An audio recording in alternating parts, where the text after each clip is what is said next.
typed su when you meant sudo, and suddenly you're root with no way back. Let's clear up the difference for good. Su stands for switch user.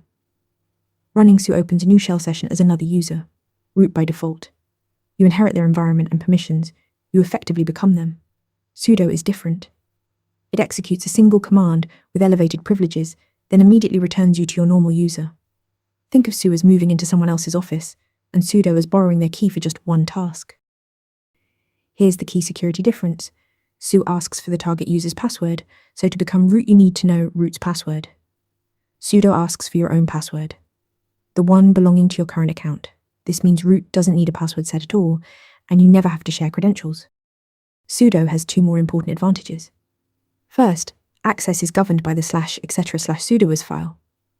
An admin specifies exactly which users can run which commands, something su simply cannot match. Second, every sudo command is logged, giving admins a full audit trail of who ran what and when. Together, these features reflect the principle of least privilege, grant only what's needed, for as long as it's needed. In short, su opens a full user shell. Sudo runs one command and logs it. For most tasks, reach for sudo. Ready to practice for your next interview? Interview Mentor lets you answer real questions just like this one.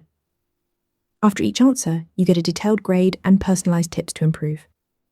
Watch your scores climb as you keep practicing.